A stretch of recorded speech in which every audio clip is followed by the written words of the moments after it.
This is the Scammobile? Y'all ready to ride? Man, shout out America, man. I couldn't do this without y'all, man.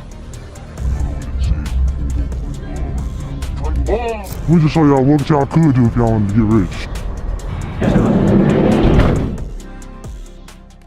The couple's American dream quickly turned into a nightmare after wiring nearly $800,000. All of that money went to a scammer.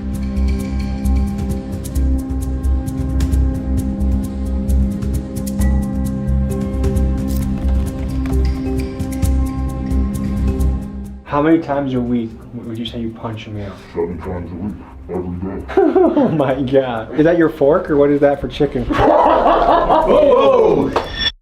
12 people are facing more than 100 charges in a major credit fraud scheme. University student accused of stealing more than $500,000 in a credit card scam. It's shocking video of thugs chasing a mail carrier. Why? It's believed they wanted the master key he carries that opens mailboxes for the entire neighborhood. 25 investigates exposing a check scam that can wipe out your bank account. We're talking about scammers who can clone any of our voices using artificial intelligence. We are talking about $100,000 in forged checks. Whether it's a scam call center from India, a billionaire's Ponzi scheme, a guy pretending to be a Nigerian prince, or a U.S. senator out trading hedge funds while employed on the taxpayer dime, the truth is people hate getting scammed. After all, there are entire YouTube channels dedicated to getting revenge on scammers. You see, scammers are people that leverage social engineering, also known as human hacking, to steal, manipulate, and exploit. They'll make their approach, get you to trust them, then before you know it, they'll disappear into thin air after they've extracted your bank account, social security, or other valuable information.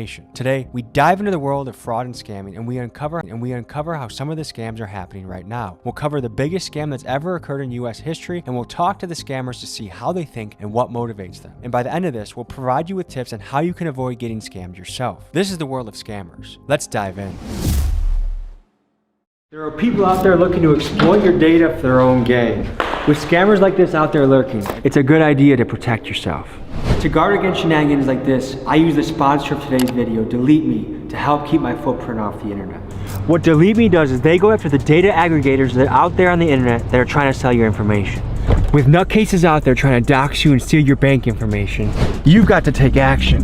When you use my promo code of Tommy20, you get 20% off of your subscription. Because when it comes to your banking, where you live, your personal information, you gotta protect yourself. And now, back to the episode.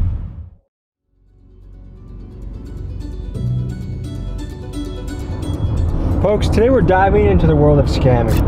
I don't know what the hell we're gonna get into.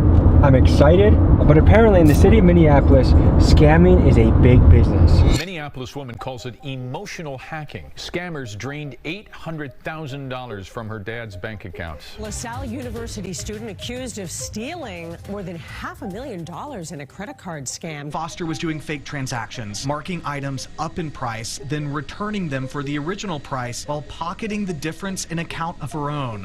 In fact, there are multiple RICO cases going on for fraud right now. A big scam that was pulled was the food share program. People pretended to be feeding the homeless and walked away with millions of dollars, and now they're getting RICO'd for that. A scammer is kind of like an illegal magician. They're pulling things out of thin air. There's illusion, deception, and before you know it or realize what they did, they're gone with the bag. Let's meet up with these guys and let's see what they're about.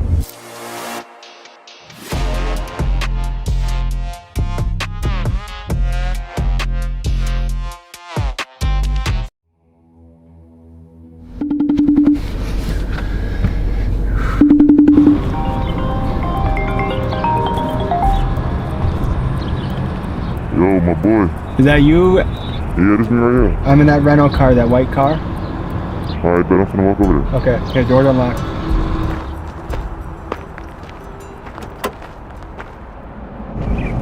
Yo, what's up, bro? I say, I just know how to exploit ways to get money. Simple. What are the different plays we're gonna be getting into today? We got punching, simple things. We go from getting food. We can go from gas. We can go from checks. We can go from transfers. Stem work. It's all different type of ways you can get into it. So what got you into this world? Alright, so look, it started when I was younger. It was this rapper, his name TJX6. So when I was young, real young, I always just listened to his music and wondered, what the is this dude doing? I started getting into it, digging in, and it started with cars. you listen to the music, he's talking a lot about cards and checks, really. When he was talking about that, I kind of picked up on some things, and over time, I just got smarter and smarter and figured everything out. So what was the first play you ever made? It was on Telegram. It was this African dude I met, and we was talking for a long time, and he told me something called, it's a certain type of check that you can order off a log in. Ship the check till it dropped. I picked it up, put it in the ATM, 6,900 came. That was my first ever play. And ever since then, I've just been on it. Has this ever put you in a risky situation? Plenty of time. Pretty much scamming down here is pretty popular. I mean, in the city, everybody knows what's going on now. So if you find somebody that wants to do it, they know what they're signing up for. They know what comes behind it. Are there rich scammers out there? You can really get rich off scamming. That's real. It's pretty common. 6-figure rich, 7-figure rich.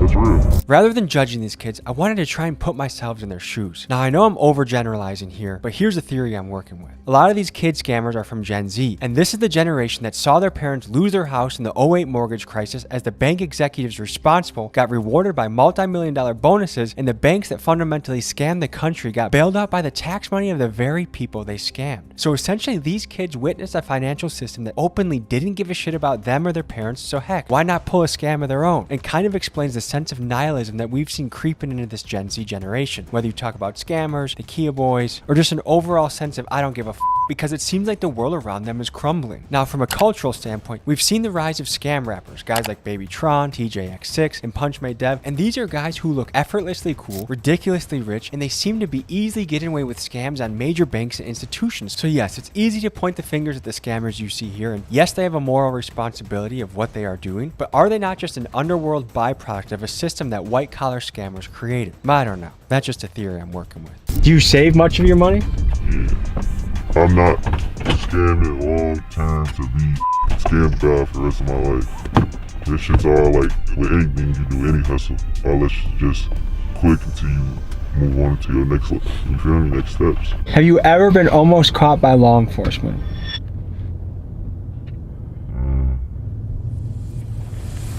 I'm gonna take the yes. No.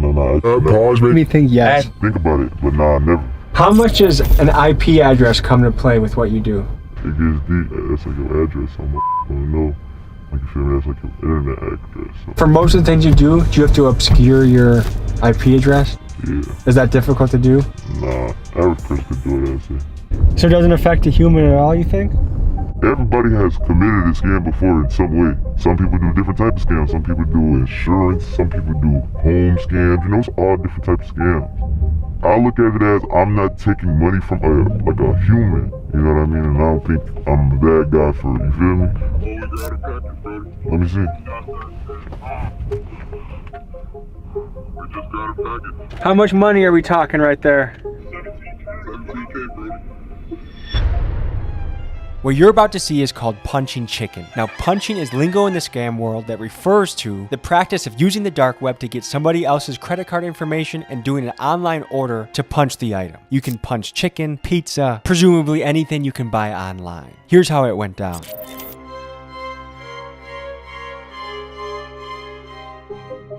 This is the website that I would buy the card from to do the punching. Ready to buy cards. A fake credit card.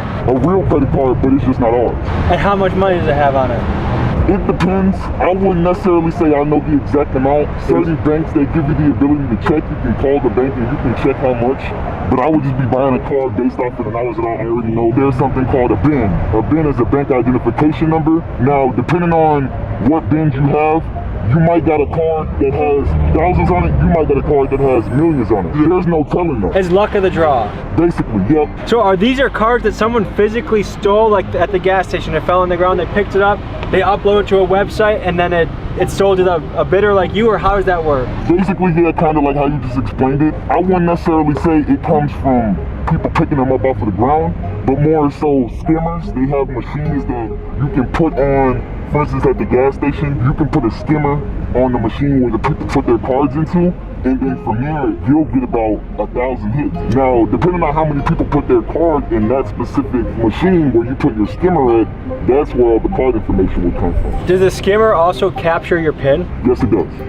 So if you use a machine that has a skimmer and you type in your PIN, all of a sudden you're wide open. You're good. Yeah, you're not getting your up. You're good though. Yeah. The thing about, you know, getting captured by a skimmer is if you have the right type of setup with your bank account in terms of two-factor authentication, the bank asking like questions like, was this you that just spent money at Raising Cane's for about $100? You know what I mean? If you have these different type of protocols set up with your bank, then you're less likely to be a victim of fraud. Basically, right now you can get free chicken. I can get free everything right now. Boom. Now we got the money on there. Now I can buy a card. You can buy Social Securities off this? When you buy the cards, depending on how much the card costs, that's why I said certain cards, they range from 20 to 25 all the way up to 30. You can see, look, I'll show you when I refresh. And I just saw you could buy a Canadian card, you could buy a US card, show you the country. Wow. You can buy from anywhere on the planet. As long as the website has a way to get these cards and put them on their site, then you can get pretty much anything. Have you ever heard of punching a mule? Punching a mule? We spoke to legendary lawyer Bruce Rivers and a man who's a financial crimes expert to get their opinion on the scams you see unfolding in this video. Punching a mule. No, I've never heard of that. That's where you apparently acquire someone else's credit card and you use that to buy free food. You know, there's a lot of scams going on. There's the skimming that goes on, like at a gas station, somebody attaches a skimmer. That's actually happened to me. Somebody tried to buy some stuff at a sporting goods store, like $2,000 worth of on my credit card. And then I see the guy in court on the hook for it. I mean, I was like, holy shit, that's the guy that stole my identity. Had to trace it all back. We figured out exactly what pump it was. We figured out exactly where it was. And he had been doing this all over the place. So I saw him in Hennepin County in court.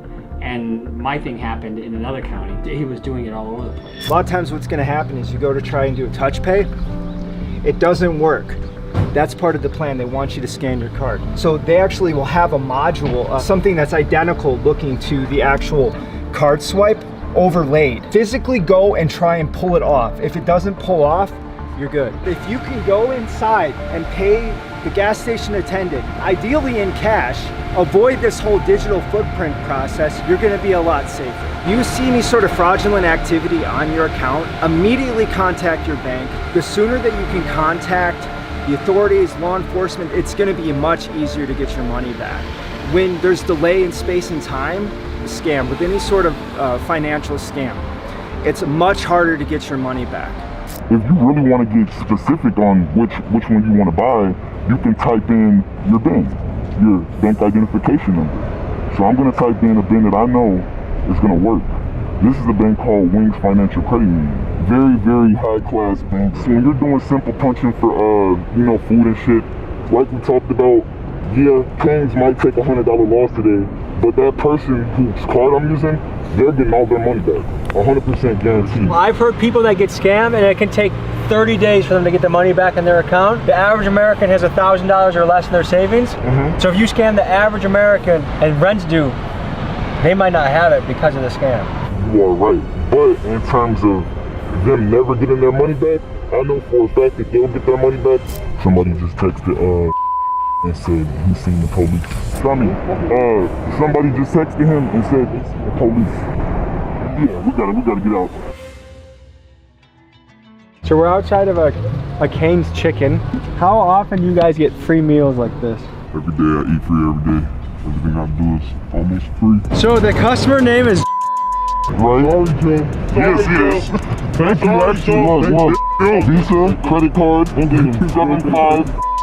Okay. We'll go over to the website, same card, ending in 75. Can't make this shit up. Okay. Some guy named just lost $50 because some guy got 50 chicken nuggets. 80, and we finna eat good. Okay, I hear the police. Hear the police? Let's get out of here. After successful chicken punching, the fellas decided to take their chicken to a warehouse in a secure location so they could eat their chicken in peace. Alright, bro, we finna get them in the basement and eat. So on a scale of 1 to 10, how legal was that, what we just did? That's like a 10, because I fully completed it, you know? And anything that you do that you're doing fraudulent, it's always going to be a 10. The only thing that makes it more secure is that I didn't go in there and swipe a card. So they can't say that I did anything illegal. If they caught you, what would be the punishment? You know, it's a white collar crime. I don't think I would get charged with anything really because, like I said, they don't have any proof that I did anything, so they will have to drop the case. If they did want to take full action and give me a punishment, it will probably be anywhere from like 5 to 5 to 10 years? Just for some shit. What makes it worth it? Time's hard for everybody right now. So it's like, if you ain't got no money, but you got somebody's card, you get all good. Just the other day, I got good lines like this. Is it that easy to get away with? Yeah, 100%. I'm always in and out. I've never been in a spot and they tried to hold me or tell me, oh, we can't give you what you're paying for, you gotta wait a little bit, you know? But in terms of me going into a restaurant and I swipe a card, say that card declines. I swipe another card, I know they're looking at you weird. Give us a second. Matter of fact, you can't swipe any more cards. Just wait right here for us while we get the system set up, right? While they're getting their system set up, they're really calling the police to tell you, like, hey, this guy's in here trying to commit fraud. So do you even get nervous making a play like this? Hell no. It's easy, bro. I've been doing this shit since 2017. All right, let's see if this is real chicken or scam chicken. Come on. If you could say a message to the CEO of Raising Cane's, what would you say? Hey, thank you for the chicken. You fed a lot of hungry people tonight. I guess big dogs gotta eat. Is that necessary for, is that your fork or what is that for chicken? Whoa! I'm gonna see if punch chicken tastes any different. Actually, this is my first time eating Raising Cane's. No fucking diddy. Oh, that is a chicken tender. Free food tastes good, don't it? Ooh, and we got the tan too, people.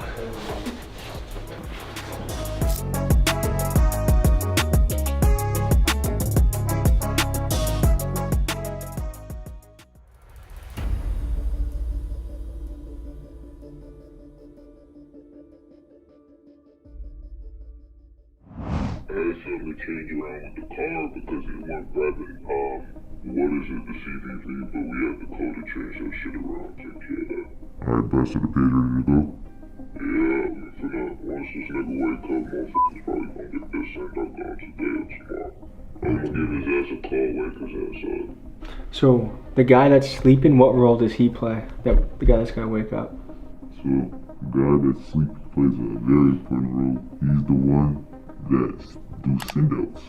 Basically, I can't get into too much detail, but he does send-outs for banks, and we're able to access logs that way. Best way I can describe it is a message coming to your phone. Okay. How hard is it to get your hands on this type of paper? It's easy. You can get it. Anybody can get paper like that. What does it take for this to be legit? Like, is this a tough part of the puzzle, or is this pretty easy part of the puzzle? One of the easiest parts anybody has access to it. How many hours a week do you think you work doing this? I still have fun. I still carry on life. It's probably gonna take hours out of the week. I'll probably save maybe like 10, 15 hours together. Most shit is fast. What makes someone good at this? Connection. The more connections you have, person has something for everything in every field, because there's not just one type of scam to be rich. Does this profession make you nervous? No. Is it risky? Yeah, for sure. Can't be nervous though. What's your philosophy on life? The word is mine. Have fun when you're young. Is it hard to keep this on the hush? If you're busting big plays, is it hard not to flex it or talk about it? Definitely. I'd say that's one of the things.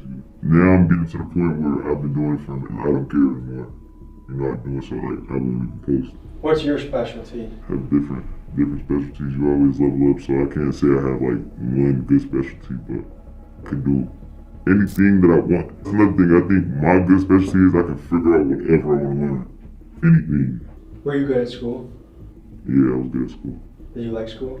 Yeah, school was fun. What do you call yourself? Baby J. What's your specialty? I'm good at talking, really. He's good at talking. You feel me? Everybody play different roles. So this is one of my guys right here. He might come to you, ask you a couple questions, and you'll be right. But basically, this right here is a check that I cooked up. This is like a real check that I made a copy of, basically. So let me try to show you. This would look like original, and this would look like now. Exact same thing, exact thing. And this right here, the way that I'm doing it, a lot of people don't know how to do it this way. Check fraud. Printing out fake checks, cashing them at a bank. What normally happens isn't that the person who's doing the fraud is the one cashing it in. Usually they get some unsuspecting person, oh, I can make you a lot of money, and so they write the check to that person. So there's a middle guy in between, and it's usually the person that's unsuspecting, not thinking that it's a fraudulent check, and all of a sudden they go to the bank and they try to get the cash. And sometimes it works, sometimes it doesn't. It's usually the unsuspecting person, not the person who's behind the scheme. A check fraud is a complicated situation because one of the biggest ways that you can protect yourself is go to the actual post office itself and mail the check. And I would prefer that you don't even mail checks. I really don't think you should be at this point. It has all your information on it. The more space and more distance you have in terms of the transit that needs to occur with that check, the more risk you're gonna have. What is the penalty for printing fake checks? It depends upon the loss amount, typically. If it's, and usually it's a felony because it's forgery and theft by swindle. And so if it's under $2,500, it's probation. Each check becomes a felony count in and of itself, and you get enough of those, it can ultimately be a prison sentence. It really does depend upon the value that we're looking at. And what can this play be worth? This one right here was $5,400. That's a lot of money. Piece of paper. This is just making up a check? Yeah, it's just me making one. So you can make any amount you wanted? Yeah, any amount you want. Is it going to come out of here? Yeah, I would imagine. The bigger you go, the more. Yeah, once you touch that 10K mark, any scam over 10,000 is where it's serious. That's when it gets serious for real. Check forgery isn't so high of a crime. How much does this printer cost? Roughly about like $500. It's crazy that a $500 printer can turn into thousands and thousands of dollars. They say money doesn't grow on trees, but you guys are kind of making it look like it does. Someone got the original or a copy of a real check, sold it to you online, and you're printing out that version? Either that or somebody in mailboxes. Yeah, so it's two kind of ways to get a check. You can break a mailbox, or there's keys. You can look it up. You can probably find clips of people robbing mailmans to get keys. In regard to mail carriers, there's been a lot of violence towards them. There's been a lot of robbing of mail carriers and taking the keys that they use in order to open up mailboxes. And there's been all this money put towards these digital defense mechanisms and these electronic keys to use, but that still doesn't necessarily protect the mail carrier themselves. But this applies to everyone. In terms of protecting yourself generally, it's all about not having patterns. For the mail carrier, if you're on a route, just like if I was on a patrol route, if I had the same patrol route, same time, same place, every single day, it's easy for that patrol route to be intercepted. Change and vary your patterns. It's called force protection. What about when someone hits a mail truck, steals the mail keys, and steals checks that way? Bye-bye. In other words, that's usually done on an inside job basis. Because who's going to steal a mail truck? And know that there are going to be checks on that truck? Probably not too many. Which is the most risky part of this puzzle? I say out of all of them, the risky part, 9 times out of 10, you guess the most riskiest part who has the most important role in this particular style is the person who's getting the checks. So, when you scamming, it's not always like somebody's always we're always the villains. Like, we also helping people. Because we split the money that the money we never just running off. We split it 50-50 with them. Just now, right now, look. Look what happened to her. Someone just said, I swear I got evicted, I gotta get back on my feet, and you said, I got you, cuz. Send me ID. Someone's sending you their bank right now. This is right now. Look at the time. This today. Look, this today. Some people actually need help, so it's like sometimes. I know people to this day that bring me other people's accounts. You see how real this look? If you're a big teller, who put that up to the sky, you'll see like, you see me? Like this is a real one. This is a real check. Someone can cash this and then get paid for it right now. Actually, they are. Y'all finna see it today.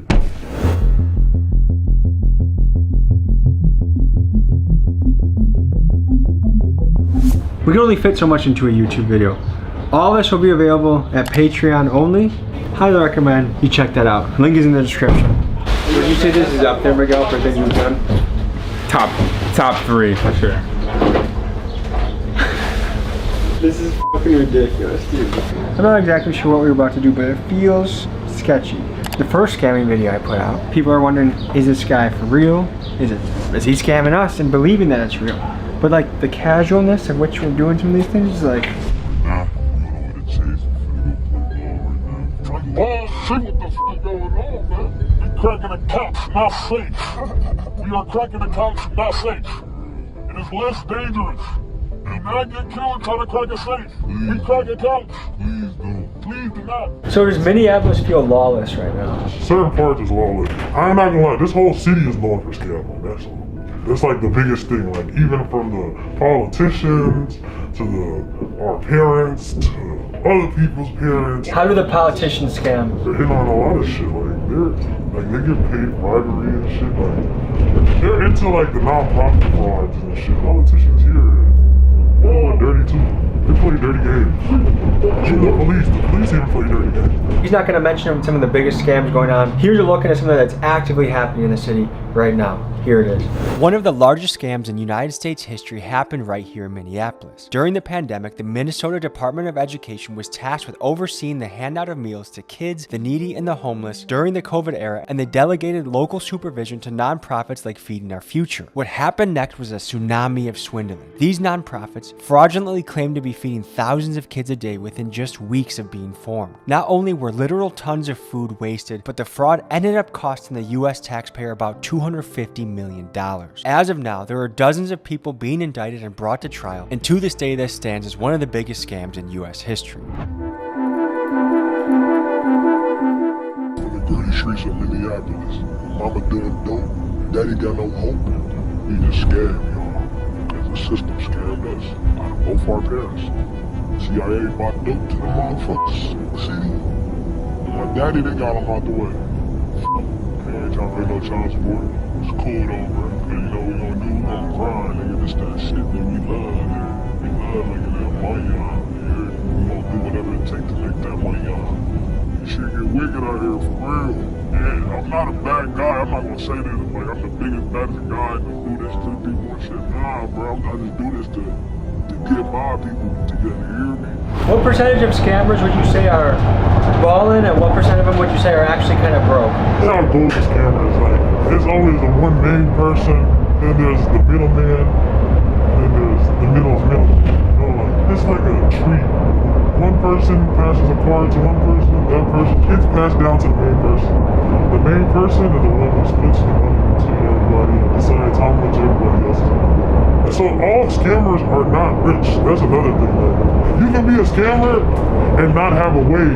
Feel me? Like in scam world, there's always a new scam. That's another thing. And it's about who figures out the scam first. You can't really say it's too many runners. Like it's like you always tell like we will scam, we know who a runner and who's boss trying to find the moves. But don't get it confused though. I just seen runners turn into bosses. You feel me? Like it's a lot of runners that became that man, you feel me? So big thing in the scam world, getting slimed out too.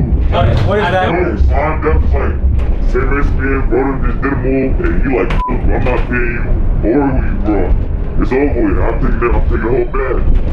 That's what I remember we was talking about karma yesterday. It's karma in the scam world too. Not also somebody. I thought that it's not what it's about, and then it's about wiping it down. That's a whole other step. You know what I'm saying? It's not just like easy. You can't just wake up and come. It's not that easy. Now, it's that easy to do basic shit, but it gets deeper than that. It can be a blessing and a curse at the same time, but it just depends on how you break through. You gotta stay consistent too. You gotta stay consistent with anything you do. Alright, you're filming. I'm gonna show y'all some box action. Scammers operate in a climate of deceit. You see, fraud is a game of smoke and mirrors. These guys ran off with the camera to presumably make an ATM play, and what I saw on the tape left me questioning reality.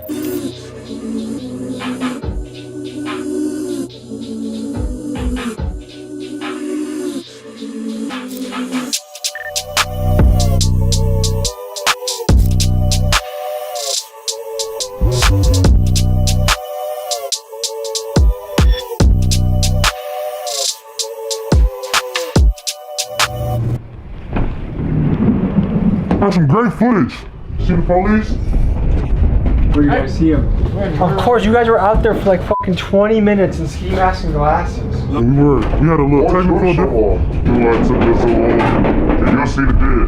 The car started locking on us. But sometimes the car will lock up and then they give you like fraud alerts, which the person has to confirm on the phone. You guys were skied up with glasses the whole time in front of a bank? You gotta be.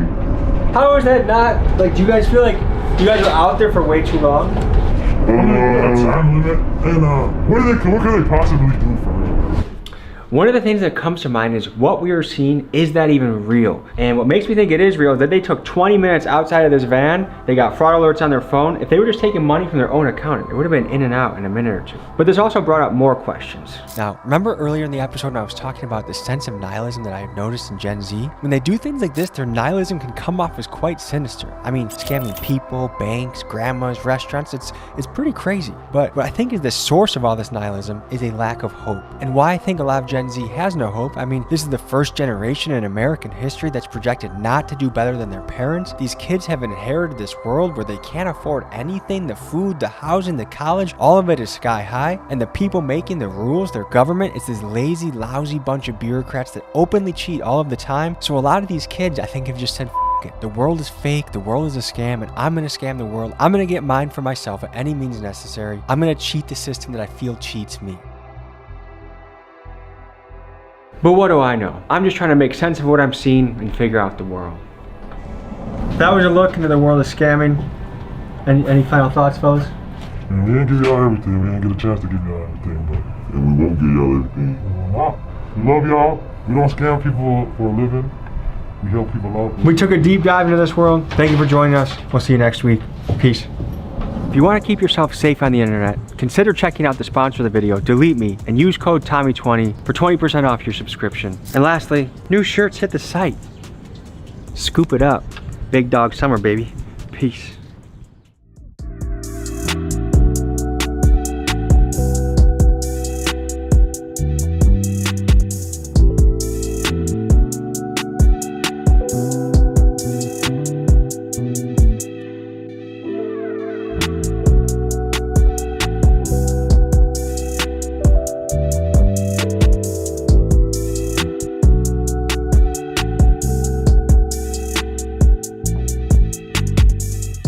Folks, hope you enjoyed this episode.